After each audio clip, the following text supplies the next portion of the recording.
Thanks for the introduction. So in this talk, I'll try to, well, that's the last of this series on geometric aspects of p-adic local Langlands. And I will try somehow to say a few things about how maybe to try to connect the two sides. But our understanding of this is still very limited, so I will just maybe, I will not try to give a full, complete picture, because we are far from being able to do this, but just show some phenomena which suggest that indeed one can really relate the two sides. So let me recall what happened in my previous talk. So we had a reductive group G over QP, and we had defined this stack bun G as a Gelfand stack, so as a stack on nil perfectoid rings over QP. And by construction, it was sitting by this push-out definition of Fargue-Fontaine curves associated to nil perfectoid rings. This bun G is sitting in the pullback square, which involves it's the RAM stack, and it's the RAM stack I will, I think, today try to denote it bun G smooth. So that's just notation for this object. And I recall that this is something that you can describe purely in terms of Fargue-Scholze's bun G. So that was also the same as Fargue-Scholze's bun G, base change to spa dQp. This is an arc stack over QP, and then it makes sense to form its analytic, the RAM stack. Right, and basically you are just, because these Fargue-Fontaine curves are just obtained by doing a nil dagger seconding along your preferred Cartier divisor of the usual perfectoid Fargue-Fontaine curves. This gives you this, this pullback description of bun G. And furthermore, we also saw that there is an open immersion corresponding to the locus where the G bundle is trivial of the classifying stack of GQPLA inside bun G, which is again just pullback from a corresponding open immersion on bun G smooth, where instead you are considering classifying stack of GQP smooth. And more generally, this pullback description allows you to bootstrap some information from what you already know from the work of Fargue-Scholze. For example, the Harder-Narasimhan stratification to this bun G. Okay, so that's, and as a consequence, you get a fully faithful embedding of this category of solid locally analytic representations of GQP as studied by Rodriguez-Recinto, Rodriguez-Camargo inside the category of all sheaves on bun G, very analogous to what happens in Fargue-Scholze. And you would have a similar statement for smooth representations for the smooth version.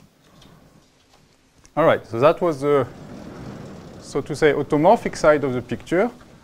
And then in Huygens and also Johannes' talks, we saw what to put on the spectral or Galois side of the correspondence.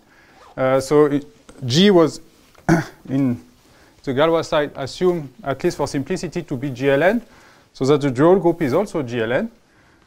You actually have to be a bit more careful and somehow, really you should think to this as an object living over div1, but I'll gloss, I won't discuss these subtleties today. And then we had basically two, more than two, but at least two stacks were introduced, either as stacks on rigid analytic spaces or in Johannes' talk as Gelfand stacks. LS div1n, where n is this n, was the moduli stack of rank n vector phi gamma modules on the Roba ring. But in terms of div1, you can also think to it as, I recall, as a functor sending A Gelfand to rank n vector bundles on div1 times G spec A, which is justifies my choice of notation. And there was also a DRAM version of this, where instead you consider the DRAM stack of div1. And this one rather gives you the moduli stack of rank n phi n Galois QP modules over QP and ramify. So that's the picture we have so far. And then, inspired by Fargue-Scholze, by the geometric Langlands philosophy, one may be tempted to to guess that category of quasi-coherent sheaves on Bun-G should be closely related to the category of, well, let's say when G is GLN, to the category of quasi-coherent sheaves on log 6 div1n, and that similarly there is a version for this Bun-G smooth.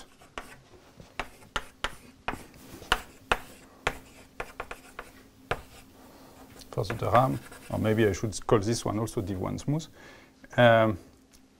because this Durham has nothing to do with Durham Galois, Durham Fargue modules, right? So that's maybe confusing. Maybe let me rename this div1 smooth to be consistent with what I did on the other side. And of course, making such statement precise that you should have a certain equivalence of categories with certain nice properties is very difficult, so I won't try to do this today.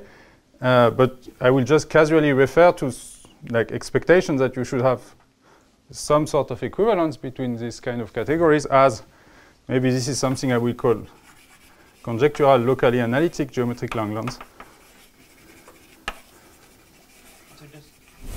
Just to check, the sheaf theory you expect on the left-hand side is also quasi-coherent sheaves? I always pick quasi-coherent sheaves, but I mean maybe some variant of this notion, like incoherent, maybe some extra conditions, but it's roughly speaking always quasi-coherent sheaves. Yeah. You see that I put somehow, in this case, for example, I took a Durham stack of some Bun-G, so like it's like saying that I want to look at D modules, but I do it by saying that I look at quasi-coherent sheaves on the Durham stack. And here it's maybe something I would just call like smooth geometric Langlands. And we expect this bottom line to behave very much like what happens L-adically in Fargue-Scholze. And in some sense, this should be precisely justified by showing that the motivic version of Fargue-Scholze like specializes to this particular situation. And so what I will try to, I also won't try to make this precise, but rather what I will try to do today is to maybe highlight some features of this locally analytic setting, which differ from what you see if you are familiar with, say, Fargue-Scholze or other instances of unramified geometric Langlands. Okay, and so this is still part of this joint work is in progress with Anschütz, Rodriguez, Camargo, Scholze, and this was also very much influenced by the discussion with Eugen. And so the first thing I want to discuss is the Heuer action.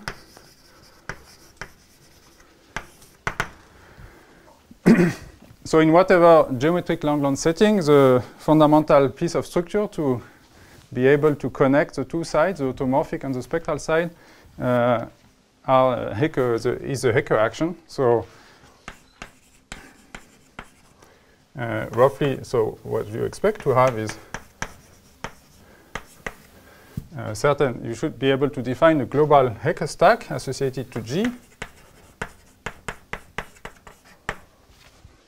which lives over Bun-G times Bun-G times div1, which parameterizes like modification of G bundles at a given Cartier divisor of degree 1. And there should be a local version of the Heuer stack where somehow you don't look at modification on G bundles on the whole Fargue-Fontaine curve, but only on some kind of neighborhood of the divisor that you have picked. And basically the Heuer action is like in any geometric Langlands setting is given by, you start with an object on Bun-G, you pull back to the global Heuer stack, and tensor with a kernel which is coming from a sheaf on this local Heuer stack, and then push forward, strict push forward, and you get some object on here. And similarly, you expect to have something analogous on the spectral side. So let me write log sys G check div1, even though I always assume G to be GLN in this case. Then you have something I will call maybe Heuer G check spectral. And then you should also have and a local version as well.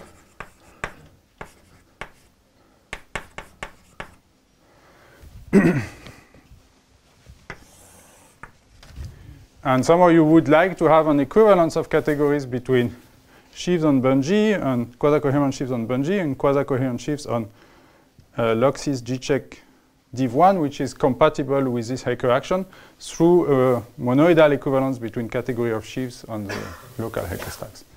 There's like a compatibility with the Heuer action that you would expect. And this I will also not define, although we saw part of the picture was in some sense defined at the end of Eugen's talk yesterday, at least the part which lives over the hot state point of div1. And so instead of trying to make this precise, which we are not really able to do at the moment, I would just want to give you two examples of this Heuer action. So the first one is coming from, but on the automorphic side, because Eugen, and somehow which fit with the two examples that Eugen discussed yesterday at the end. So the first one is an example of an action of, maybe I should say action of representations of the dual group, which is something you would expect to have from some geometric attack type statement. And I will give a very special example of this. So on, I should say on d1g. I mean, it's not really an endo functor, right? It should start from an object here and lands on the fiber product with div1. And the particular example is a usual Lubin-Tate example when G is GL2 and mu is a minuscule co-character 1, 0. So the representations of the dual group GL2 that I'm considering is the standard representation. And so associated to it, I should have a certain Heuer functor. And I will just tell you what it should look like. I mean, I won't even, so let me write TV mu.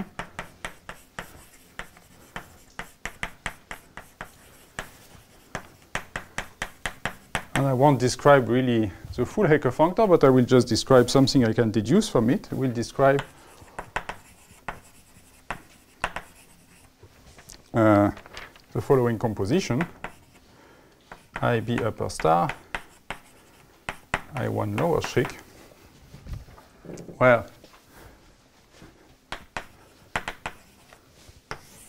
I1 is the notation I used already last time. It corresponds to the trivial bundle inside Bungie. So Bungie, G is just GL2 here. And IB, so B is, so as I said, you have a stratification indexed by BG of Bungie de Ram. You pull it, Bungie smooth, you pull it back to Bungie. And so here I'm considering the stratum which corresponds to, sorry, the vector bundle of rank 2 or 1/2. And then the corresponding stratum in G Bungie, in Bungie will look like, is given by GQPLA. It's also an open immersion mapping to Bungie. And here G is units in the quaternion algebra, unramified, non-split quaternion algebra over QP. And so I want to describe this composition. So it will be a functor going from, or maybe I should say this times the identity on div1.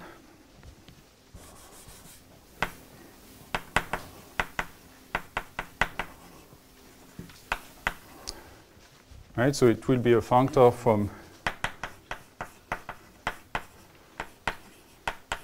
representations, locally analytic representations of GL2QP towards sheaves on div1 times the classifying stack of GQP.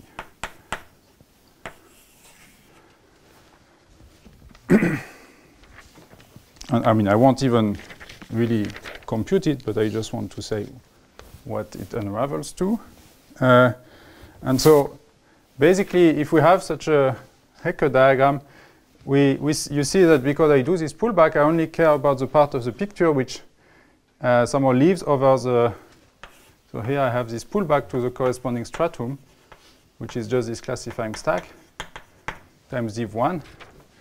So I'm only, and I'm doing this minuscule degree minus 1 modification, if you want.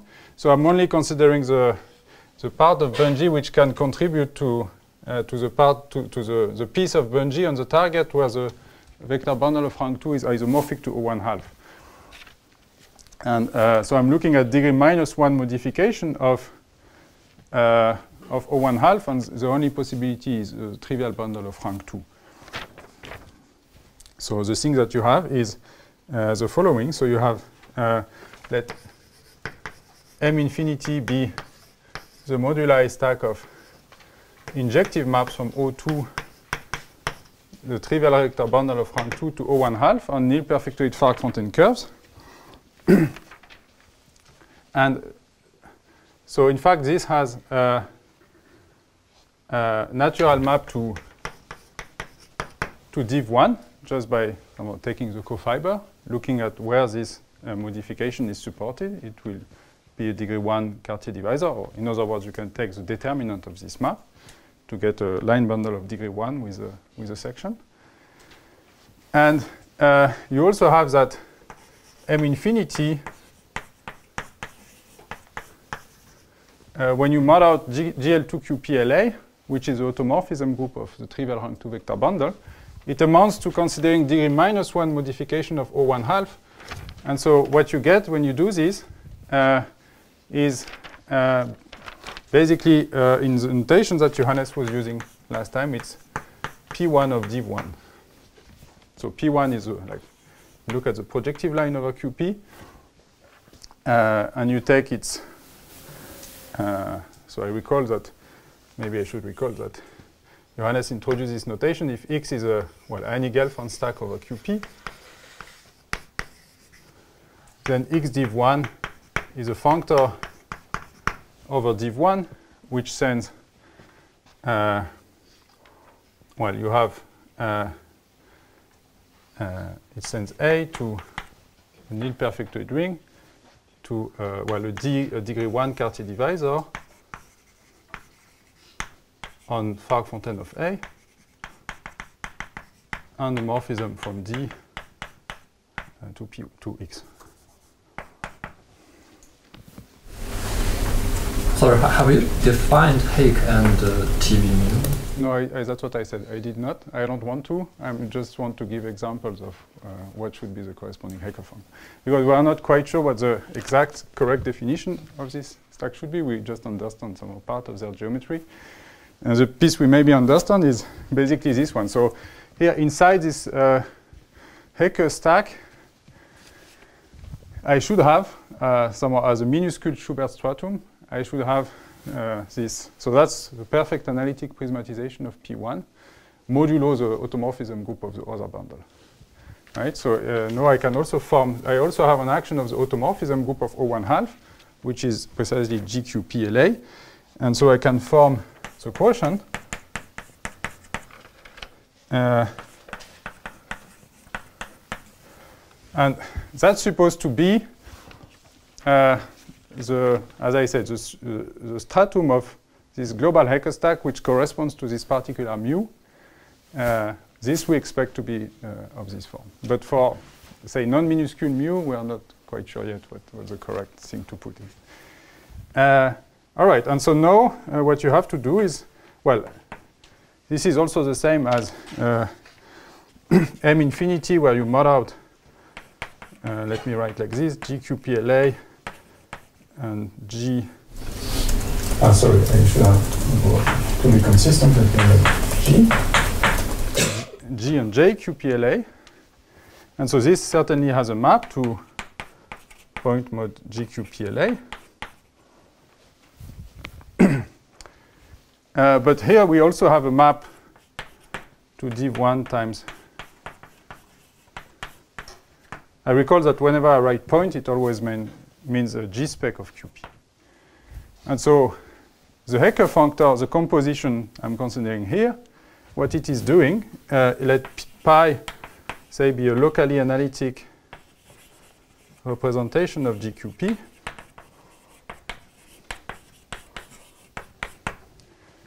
then what I'm doing when I let me see it as an object of the category of sheaves on the classifying stack. And then what this composition should be doing times identity pull back TV mu I1 upper Schraen yes, of pi is basically, if I call this morphism F and this one G, basically I have to pull back F upper star along F upper star my object pi, and then I have to push here. This one is actually proper in this case. It's a phenomenon we saw in Gabriel's talk yesterday already. And so, yeah, so that's basically what this Heuer diagram should unravel to in this situation. And there's no stack sheaf because yes, so maybe I should have put actually, okay, I'm not, here I may be wrong with the normalization. So there may actually be a sheaf by one. So yes, Matt is right that what makes things much simpler is that in this case, so to say, IC sheaf that we are supposed to put in is just because we are in the minuscule situation, it's just supposed to be up to shift and twist a constant shift. And yeah, so that's related. This example is very closely related to work of Dospinescu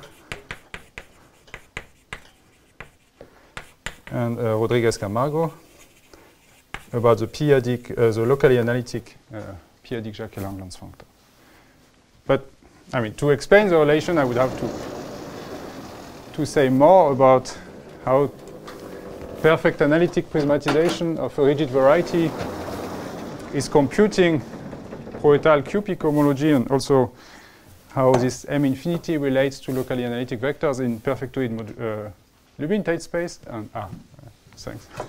So I won't try to do it now. But maybe what I want to stress in this example, is it visible now?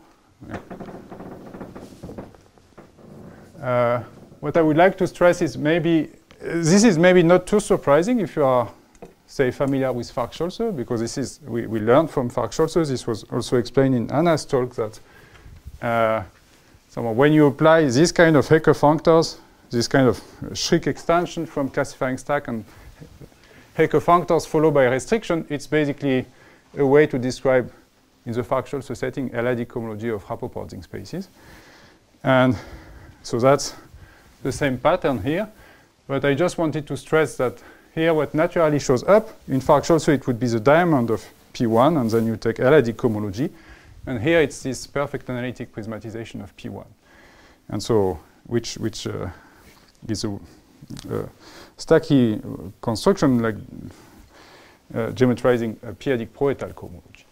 And if I would have done, of course I could have done the same in the smooth setting here, and then I would have ended up computing what would have appeared is not the perfect analytic prismatization of P1, but it's Yodo-Kato stack. And so I would have been computing Yodo-Kato cohomology as discussed in Alberto's talk. So that's maybe the point I wanted to stress. Rapoport spaces don't play a role in this setting? No, I mean, it is an example of, well, yeah, I did not also explain how this relates to locally analytic vectors in Lubin-Tate, infinite level Lubin-Tate space, but it's kind of hidden there. I mean, we saw in previous talks, at least in the Fargue-Scholze setting, how the spaces of modifications of rank 2 vector bundles relate to infinite level Lubin-Tate spaces. So, related to this. Also, maybe point out that here you really land in div1 times Bun-G, and so if you restrict to the Hodge-Tate locus, you really land in QP Hodge-Tate times Bun-G, and so this kind of Satake kernels coming from representations of the dual group, we only expect to see there, like say, really over div1. That's something that on the spectral side was briefly discussed at the end of Again's talk yesterday. There was a similar pattern. That to get a functor from representation of G check to sheaves on his spectral Heuer stack, you really needed this thing living over QP Hodge-Tate, not just QP. Okay, so that's one example of Heuer action. Another example I wanted to discuss is this action of, which was also presented in Huygens talk, is the action of Harish-Chandra bimodules.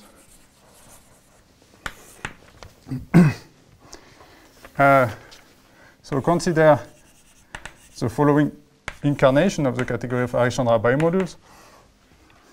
So I take it to be, so it's, I guess, not the standard notion, it's some kind of analytic variant, but the one that naturally appears in this setup. So I take quasi-coherent sheaves on G times point mod G times point mod G de Ram, where I also recall that whenever I write G, of course G is originally defined as an algebraic group, but I see it as a group object in Gelfand stacks, so it's kind of taking the rigid analytification of G. And if you think about it, it's like taking the classifying stack of the over-convergent neighborhood of the diagonal copy of G embedded in G times G. So it's kind of representations of two copies of the Lie algebra which integrate to a representation of G on the diagonal. So that's why I call it Harish-Chandra bimodules. And as explained by Timo in his first talk, you see that this is, like this will come, the convolution will undo this with, I mean, it was same mechanism. It makes it a monoidal category.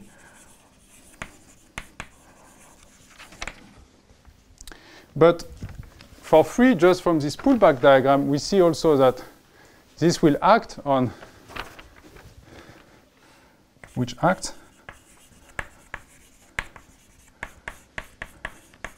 on D bun G. Right? Simply because if I take bun G from this pullback diagram, if I take bun G times bun G over bun G smooth, it naturally maps to this fiber product. And so objects in this Harish-Chandra category, I can pull back there and I can use them as kernels to define endofunctors of D bun G. So now it's really endofunctors that I have. And moreover, if you unravel what this is doing, you see that the push forward of the unit along the diagonal, where delta here is point mod G, goes to point mod G times point mod G de Ram, acts as the identity. And so you also see that D bun G is linear over the category of endomorphism of this object, which is computed to be bi-invariant differential operators on G. So it's the same as the center of the, well, some analytic version of the center of the universal enveloping algebra of G. Right. And in a particular class of examples of Harish-Chandra bimodules are representation of G, which are just obtained by push forward along this diagonal embedding. And they are just acting there by simply tensoring with an algebraic representation, an example that Huygens also mentioned yesterday. All right, so you see that this action of Harish-Chandra bimodules was hard to see on the spectral side. I mean, Huygens did not really explain how it's obtained, actually, for lack of time. But here it kind of follows from the description of bun G rather directly.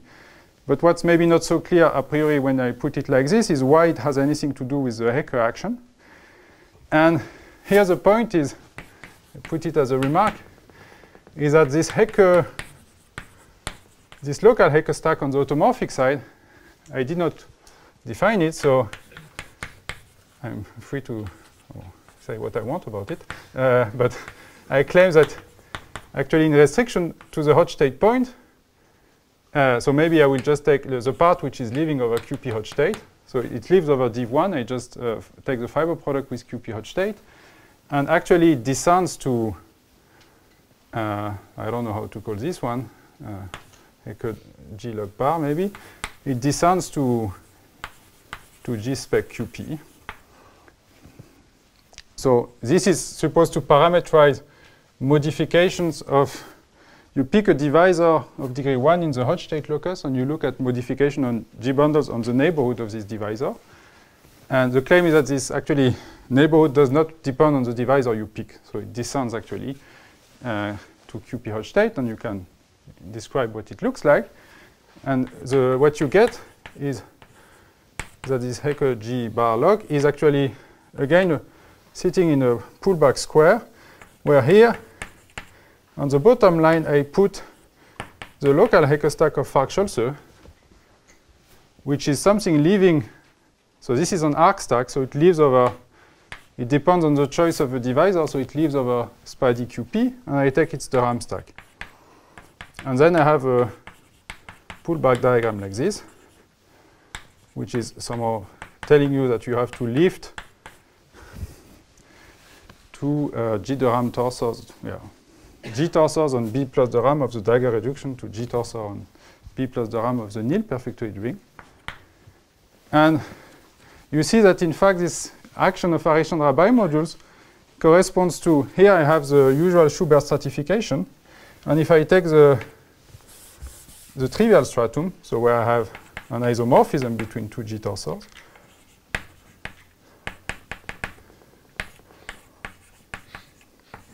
well, that just corresponds to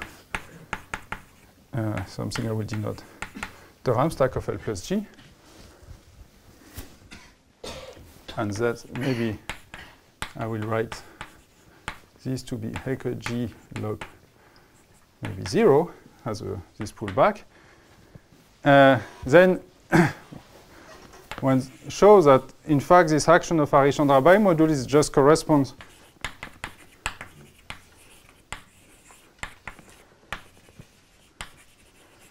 to kernels, so to objects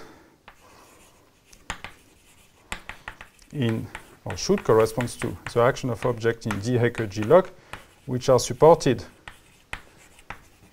on Hecke G. Well, they even come from here, Hecke G log. So sorry, what's the bar mean now? It's just notation for, I claim that there is a certain Galois stack such that this just arises as a pullback, which is defined over G spec QP, and this is just the base change to QP hot state. Just defined by these pullback diagrams? Yeah, if you want, you can. Yeah, basically, it's defined by this pullback diagram. You can also say what it does. So without the bar, it's hard to write the definition? Say again? Without the bar? So Hecke, the local Hecke stack G without the bar? Sorry, which one? I had Hecke G log. Maybe that's really not optimal notation. Then I take the base change to QP hot state and claim that it descends to G spec QP. So with the bar is the same as without the bar? No. No. No, but you didn't define Hecke G log, right? Yes. Yeah, if you want, define it by this pullback diagram. No, without the bar, you just didn't define it. Yeah, I did not. Yeah, there was something called Hecke G log, which I say I don't want to even try to define. And what is the thing with QHT? Is it the same as the Hecke G log? No. This is a hot state stack of QP. So maybe I should not have tried to. This is supposed to be, the thing in the middle here is supposed to be Hecke G log, which is something living over div 1, base change to the hot state locus. So there should be some local Hecke stack living over the full div 1. I restrict it to the hot state locus. And there I claim it arises via pullback to QP hot state of a stack which sits in such a pullback diagram. And inside that I have this trivial stratum. And by contemplating the full pullback square, one sees that unraveling the situation, one recovers this action of Harish-Chandra bimodules, which I more directly describe here. That's the claim. And so this is just to show, this remark is just to somehow maybe convince you that this action of Harish-Chandra bimodules, I can think to it as an action of the, as a Hecke action, but only happening over the hot state locus, and in fact, which even descends to the corresponding point in div 1 smooth. Which also explains why it really gives you contrary to the previous example, it gives you some underfunctors of Bunge.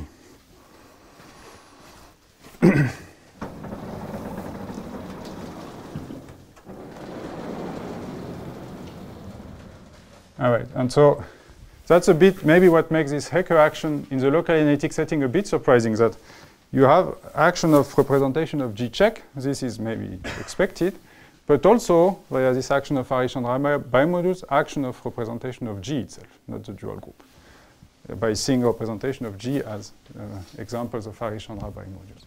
So you have both representation of G check and representation of G.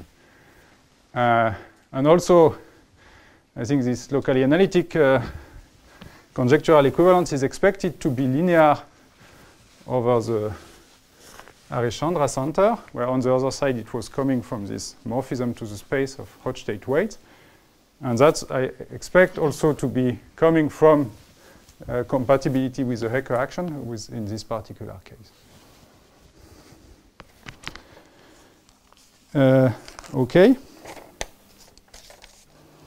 Right. And another interesting example, which I just write one sentence and do not discuss further, because it's just to relate to something that Johannes explained.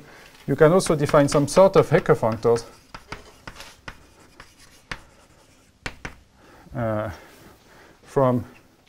which goes from d Bunge smooth to d Bunge times d1. And that's on the automorphic side, and on the spectral side, they would go from d log 6 G check, d1 smooth,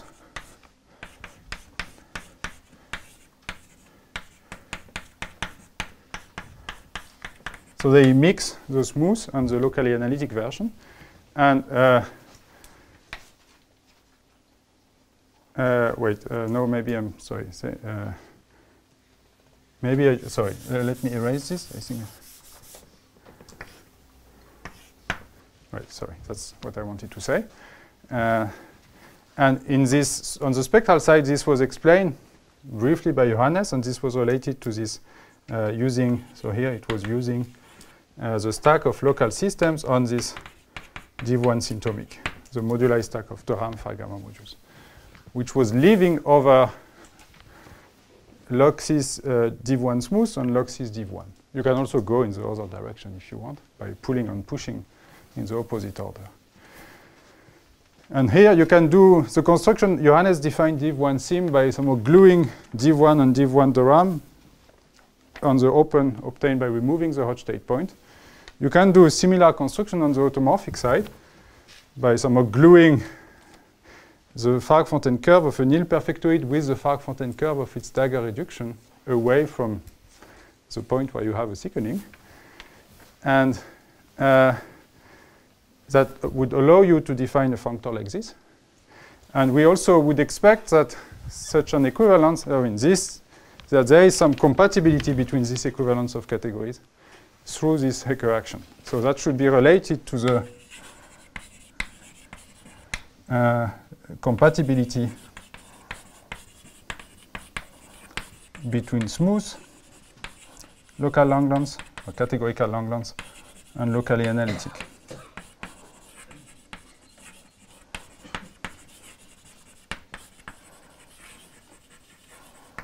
When you look just not at sheaves of all sheaves on Bunge or Bunge smooth, but just at categories of smooth or locally analytic representations, there is a precise formulation of this compatibility in the HES notes of Emerton G. Hellmann.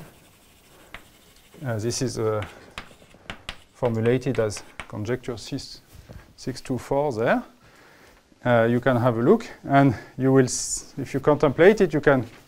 That's a particular case where maybe you are acting via, on the automorphic side, you act by tensoring by an algebraic representation, and there is a corresponding kernel on the other side, which is a certain line bundle on a flag variety. So we somehow expect that this is encoded via this compatibility with this slightly twisted Heuer action.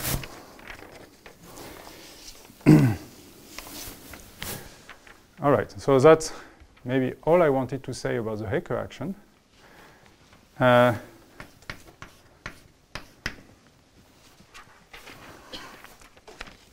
Now I want to switch to some other topic, which is I would like to discuss Whittaker sheaves in this context. So what does a Whittaker sheaf mean? Well, usually when you have geometric Langlands equivalence, you can ask the question, what is the object on the automorphic side corresponding to the structure sheaf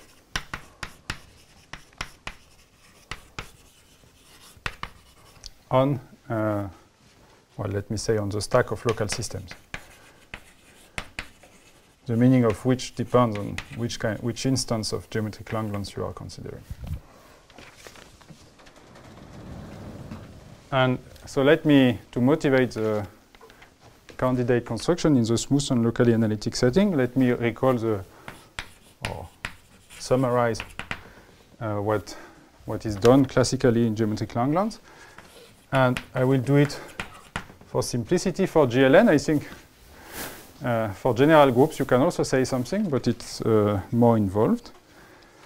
And so there you are in a setup where you have a smooth, projective, geometrically connected curve over a field K, for example, the complex numbers, or a finite algebraic closure of a finite field, for example.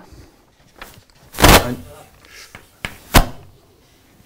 so, okay. Omega x is the canonical bundle on X, or the dualizing sheaf. And then what you do usually is let omega, define omega without x to be just the direct sum of Ox plus omega x plus and so on until you get, so it's a rank n vector bundle, and there I get the n minus 1 copies of Ox plus omega x tensor 2 and so on until omega x n minus 1. And then you consider bun n omega, so it's a twisted form of bun n, which is obtained by, so okay, I also, yeah, so you pick the standard Borel, upper triangular, and you take the fiber over bun T with omega. So basically you are looking at rank n vector bundles with a full flag and an identification of the successive graded pieces with successive tensor powers of the canonical bundle. And so of course you have a forgetful map from bun n omega to bun G, just by forgetting this filtration and just remembering the underlying bundle. But you also have, like, if you take the standard upper unipotent and model the commutator subgroup, you get a product of copy of GA and minus 1 copies of GA. And so you also have a map from bun n omega to a product of copies of just successive extensions, the sheaf of extensions x1 of Ox by omega x. Right, because you are looking at a bundle and the successive graded pieces are isomorphic to tensor powers of omega x. So in the I piece you are looking at extensions of omega x to the I plus 1 by omega x, and by tensoring with omega x minus I you just get an extension of omega x by Ox, but this is just isomorphic to A1 by third duality, and so then you can form, just take the sum map to go to A1. And then you define the Whittaker sheaf as, well, okay, maybe let me give a name to this composition. Let me give it alpha. And then you do pi lower sheaf of alpha upper star of L, where L is a certain object on A1 which depends on which instance of geometric Langlands you are considering. So it could be, if you are doing the RAM geometric Langlands, it will be the exponential D module. If you are doing, say, if you are working in characteristic P, it can be the Artin-Schreier sheaf. In the Beatty setting, you have to do a GM equivariant version and so on.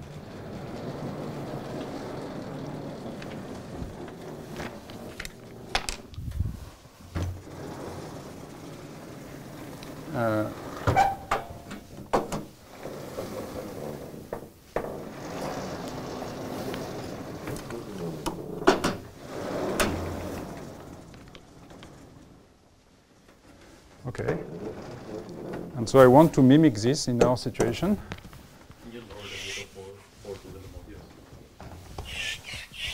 But then we are looking at stacks of rank n vector bundles on Fargue-Fontaine curves.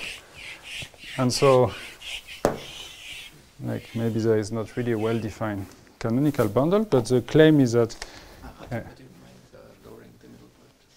this one? Okay, yeah.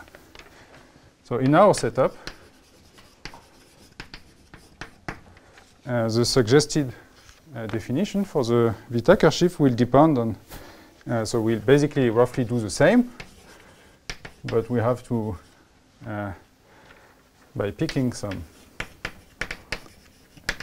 suitable candidate for what omega x is,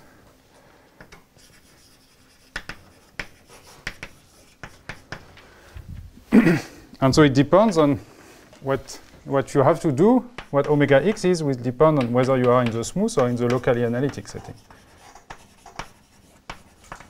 So in the locally analytic setting, I take omega x to be O of 1, the line bundle on the Fargue-Fontaine curve of slope 1.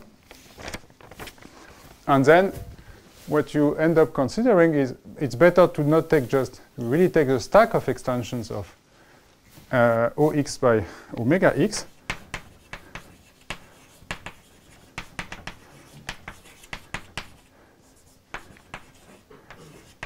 Or maybe x is now my Fargue-Fontaine curve.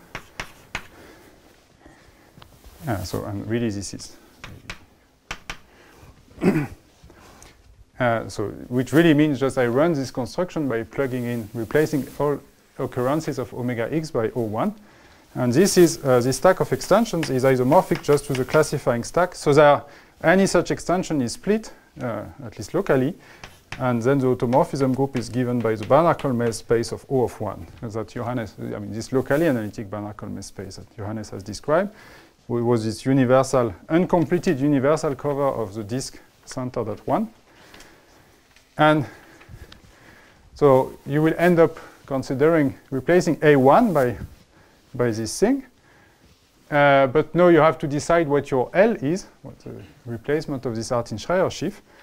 But recall that you are using quasi-coherent sheaves as your sheaf theory, so you want some kind. It's really some sort of Fourier-Mukai transform that you are doing. And so what you take is just this is a universal cover of 1 plus d, which maps to 1 plus d, which itself naturally maps to gm. And so you just pull back the universal line bundle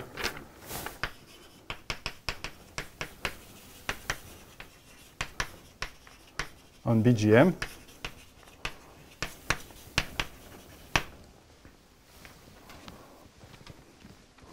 And in the smooth case, no, you do something slightly different. Namely, well, roughly you take omega x instead to be the trivial bundle, but I think it's better to write using notation introduced on Wednesday by Johannes as some kind of twist, Tate twist, to distinguish from the Frobenius twist we have there. And again, now the stack of extensions is isomorphic to this BC of O1 twisted. So that's really a line bundle which only makes sense on Fargue-Fontaine curves of the dagger reductions. And this again comes with a natural map to the classifying stack of GM. Because in fact this one is actually mapping to BCO1. Okay, so regarding this last example, let me make a remark. So now it may look like I have defined in the smooth case a Whittaker sheaf, which, at least for GLN, which does not depend on a choice. But let me remark that after base change to the cyclotomic extension, O twisted 1 is isomorphic to the structure sheaf. And so, and precisely picking such an isomorphism between them amounts to just choosing psi, an additive character, smooth character of QP mod ZP, valued in, say, QP bar cross. So the usual choice of psi in the smooth theory is appearing there. And so here, the expectation is that it's really about trying to doing some version of smooth Fargue-Scholze, which is really working rationally. And so, Can you say again what all this bracket one thing again? well, I claim that this O1 makes sense as a global sections of Bungee smooth, which by this Bungee smooth was the Ram stack of Bungee. And by the adjunction definition of the de Ram stack, it just corresponds to a global sections of, like a QP point of Fargue-Scholze's Bungee, which I take to be basically the Tate twist. What is the difference between the two lines? You have the same thing, star over base 01? There is some kind of, like this is a Frobenius slope 1 or minus 1. And this is like some kind of Tate twist. I don't Structure sheaf Tate twist 1. What is so for the second one? What's the map to a GM? This one is actually mapping to this one. I mean, that's QP of 1, which maps to QP mod ZP of 1, which is the roots of unity inside GM, right? Yes. BC, yeah. Okay. So it's like the morphism from here to here is like this fundamental exact sequence. Tate twist to BC, B, phi equals P. Yeah, so after you do this base change, your Whittaker sheaf in the smooth case is really described as a, after this base change, and then is really just the object supported on the trivial stratum, which corresponds to the compact induction of psi from unipotent to the group, which is the usual Whittaker representation. But I think what's happening here is that really if you try to do things rationally, this Whittaker sheaf actually does not really correspond to a representation. And it's even worse in the locally analytic case. In the locally analytic case, it's, say for G being just GL2, for example, the Whittaker sheaf is supported on the stratum of associated to O plus O of 1. So it's a non-semi-stable stratum, which is maybe a bit surprising, but in some sense is compatible with the fact that, as far as I know, there is no really theory of Whittaker model for locally analytic representations. In some sense, you could say this is explained by the fact that the Whittaker sheaf on Bungee is not living on the trivial stratum. And this is sort of related to Colmet's construction of representations of the mirabolic subgroup. But maybe I want to, because I don't have much time left, let me keep this for the questions and discuss another aspect that I wanted to get to, which is because I think this was promised yesterday. Let me just finish by discussing an analogy that I find at least mentally useful, analogy between locally analytic geometric Langlands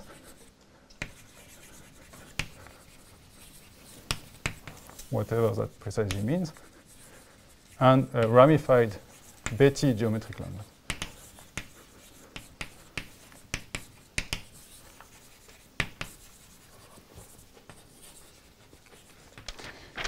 We have to be quite brief. So let me first say what ramified Betti, what I mean by ramified Betti. So in the Betti setting, you consider a curve, smooth projective over C, and pick a reductive group G with a Borel and a torus. And then in the ramified version, you are actually also fixing, you start with a finite set of points of X, and you change the automorphic on spectral side. So you take into account ramification at this point. So on the automorphic side, what you do is you define something called bungee S, which is a moduli stack of G bundles plus a B reduction at every S in S.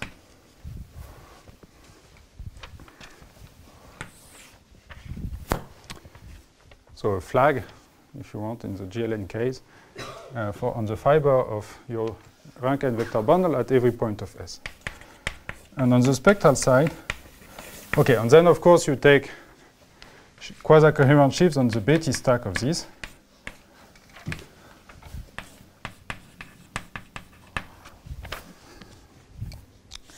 On the spectral side, you define something called log-cis G dual, where G dual is a Langlands dual. S as a stack of G hat bundles on X times S, X minus S Betti. So you puncture your curve by removing the bad points. And you also give yourself a B hat reduction near every point of S,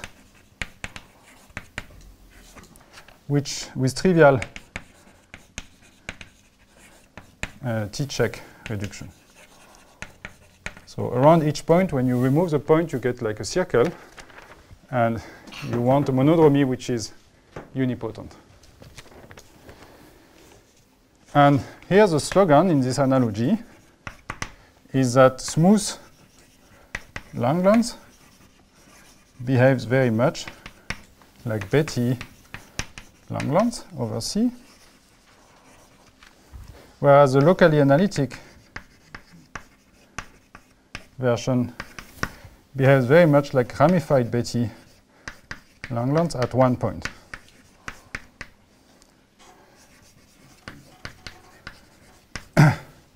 So for the first part of the analogy, I think one way to maybe justify it is by saying that there is a version of Scholze has developed a version of the left-hand side which makes sense in the Archimedean case, and what really corresponds to the bottom line here, so the smooth case is really Betti geometric Langlands over the twistor P1, which, okay, is not a curve over C, but some version over the real numbers. So that's really, in this way, a quite good analog. But now let me rather try to justify the bottom line here. So very quickly, let me say what happens first on the automorphic side, how I see this.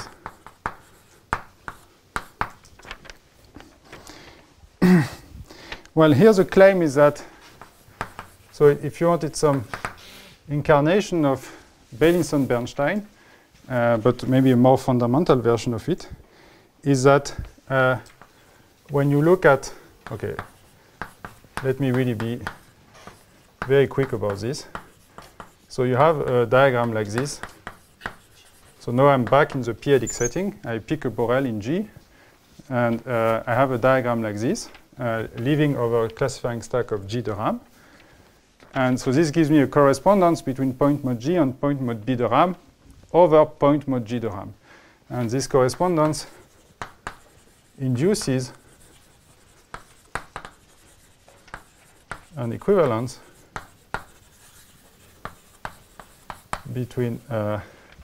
not quite all sheaves on point mod G, but the one which have trivial infinitesimal character, and sheaves on the classifying stack of point mod B de Rham. But more interestingly, it remains true after pullback of the whole diagram along any morphism X from some, say, Gelfand stack to point mod G de Rham. So if you do this for X being just the point, you get some analytic version of Benison-Bernstein. Because when you unravel what the pullback is, you see the Lie algebra, over-convergent Lie algebra on the flag variety, the Rham stack of the flag variety. When you do this for point mod GQP smooth, you get something like Kashiwara-Schmidt. But I want to do this for Bun-G. I want to apply this to X being Bun-G de Rham, or Bun-G smooth. Because by definition, by a property of Bun-G was that it was precisely this pullback of this map along point mod G goes to point mod G de Rham. So I deduce that this locally analytic sheaves on locally analytic Bun-G, after this restriction with a datum of a trivial infinitesimal character, it becomes just isomorphic to sheaves on what I call, so just this fiber product of Bun-G smooth over point mod G de Rham with point mod B smooth, de Rham, sorry, which is exactly the datum, the stack of G bundles on perfectoid Fargue-Fontaine curves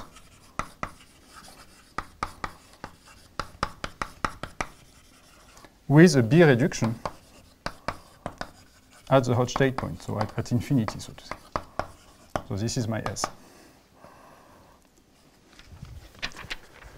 Okay, let me just take 2 minutes to finish the quick explanation.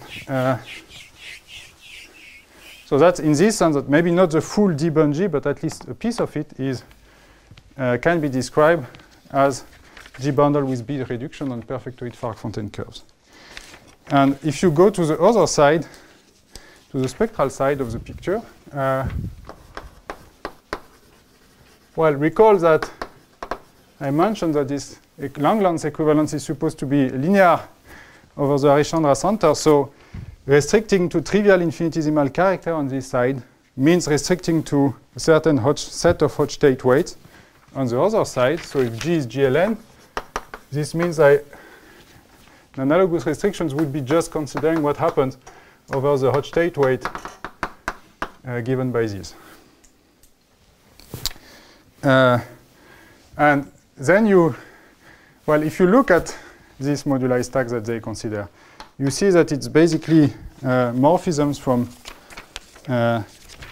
the fundamental group of X minus S, say, valued in G dual, times over G dual to the S, times the Springer resolution also to the S. And this may be modulo, this modulo G check. Because you are giving yourself this nilpotent monodromy around every point of S. And so you see that now the picture looks really close to what Eugen was telling us yesterday, at least if we look around the hot state point, or let's say maybe at the hot state point. So Eugen gave us a description of something even stronger, the formal completion of the stack of C semi-linear Galois representation, which in this language would be really like what happened on the hot state point. And he was describing it precisely as this kind of Springer resolution. So you see that also the structures they see on the spectral side, you see them over there. And then you can revisit a little what I explained before. And for example, this Hecke action, or let's say Satake equivalence at the hot state point, you see that translated to this picture, it becomes basically the Bezukhavnikov equivalence, so somehow you have added ramification at one point. So instead of usual geometric Satake, you end up considering this Bezukavnikov version of the, yeah, but okay, sorry, I should stop. Thanks.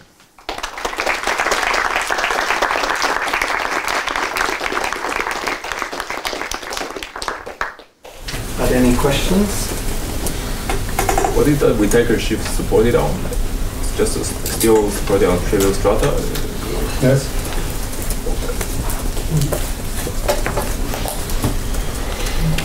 Yes. So it describes 3 examples of Hecke functors. Do you expect them to generate all the Hecke functors?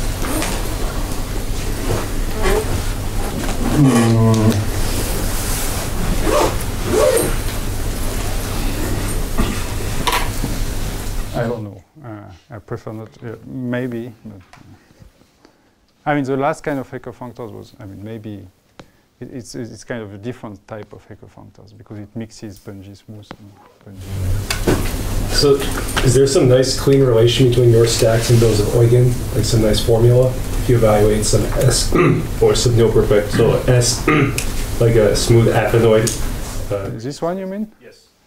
Yes, I think so. I mean, that's in some sense what Eugen was describing yesterday. Sensory in families is what is giving you, at least, okay, maybe he was only describing the picture at the hot state point. But yes, I think if you plug in a rigid analytic affinoid finite type. I think this is... But then you have nil perfectoids somehow, so your test category is different? Yeah, the test category is different. I'm not sure exactly how to understand the relation between the two geometric objects that you get, but at least on rigid analytic input, it should be the same. So you localize at a hot state point your thing, so you take the div 1, you take the G and spec and whatever QP. I mean, if you replace div 1 by QP hot state, you are basically considering the stack of like semi-linear Galois continuous Galois representations on C tensor A, like sending A to, like what Eugen was describing yesterday, this thing which we consider finite projective on N, A. Right, so the pullback along the hot state point you're saying to your way to look at it.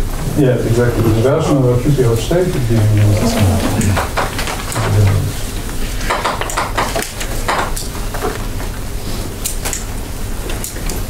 Any final questions? And is there any clear relation between what you are doing and what Emerton G. Hellmann are doing? What do you exactly mean by? Because they do, this is very long. In the locally analytic discussion there should be related to, so the hope would be that, I mean, I think Eugen explained in the first lecture, so the hope would be that so here we have this fully faithful functor from locally analytic representations to D Bungee. If you imagine that you have certain equivalence of categories there by some composition, that should be the version of the functor that Emerton G. Hellmann described. And your Whittaker sheaves has some relation with their infinity? No, I mean, this will turn into, this will turn into a structure sheaf on the stack. And it will typically not be in the image of the GL2QP file. Yeah, so they describe, I mean, the fact that W in the GL2 case, or maybe PGL2 in their situation, is not supported on the trivial stratum seems to be in line with some of the expectations that I think irreducible odd skyscraper sheaves, they get them in the image of representation of GL2QP. Of course, that's the mod P version. But even skyscraper sheaves do not belong to, at least not all of them belong to the image of representation of D cross.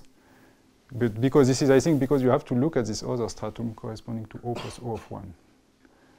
And for QP square, if you go to the degree 2 and ramified extension, so like the restriction of scalars of GL2, it amounts to considering instead replacing O1 by O2.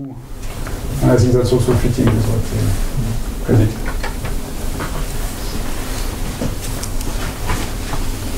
Okay, if there are no more questions, then let's thank Arthur again.